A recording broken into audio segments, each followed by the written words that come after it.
गाठाठी लोक पण त्याच्यामुळे मी खरंच खूप प्रभावित झाला त्या सरांचं ते सेशन ऐकल्यानंतर. आणि ते तसंच सेशन आपल्या इथे आपल्या मुलांसाठी व्हावं माझी पण एक फक्त इच्छा होती की आज पूर्ण झाली. आणि मी खरंच आपल्या समाजाचं आणि तुमच्या सर्वांचंही अभिनंदन करते की अशा प्रकारचा छान उपक्रम त्यांनी राबवला इथे आणि त्याचा तुम्ही लाभ घेतला. जर आता ते ऐकलं तुम्ही आणि ते आता कसं सत्यात आणि उतरवायचं ते आता तुमच्या हातात आहे. सरांनी त्याचं काम केलेलं आहे.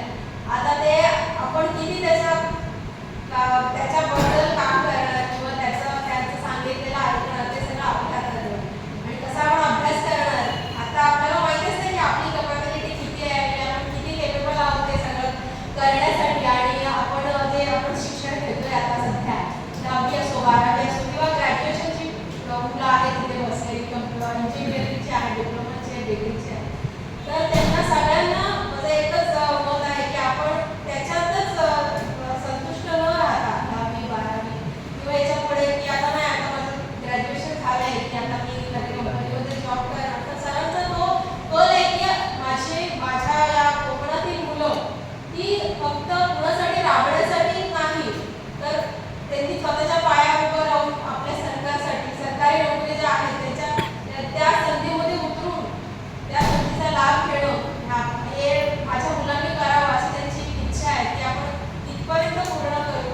हे आपल्या हातात आहे आता. आणि आपल्या पालकांचं पण स्वप्न असतं की माझ्या मुलांनी माझ्यापेक्षा उंच भरारी घ्यावी आणि खूप छान असं शिक्षण त्यांनी घ्यावं असं आपल्या पालकांना वाटत असतं. तर तसंच या पाल्याचेही म्हणजे तसे आपल्या पालकांचं स्वप्न असतं की माझ्या पाल्याने खूप मोठं व्हावं असं त्या पाल्यालाही वाटायला पाहिजे की मी माझ्या वडिलांची किंवा आईची जी काही स्वप्न आहेत ती मला ती पूर्ण करण्याची जिद्द ती माझ्यात असायलाच हवी ना. तेवढी तरी पालकांची तेवढी इच्छा पण पूर्ण नाही करू शकत का की माझ्या आईकडे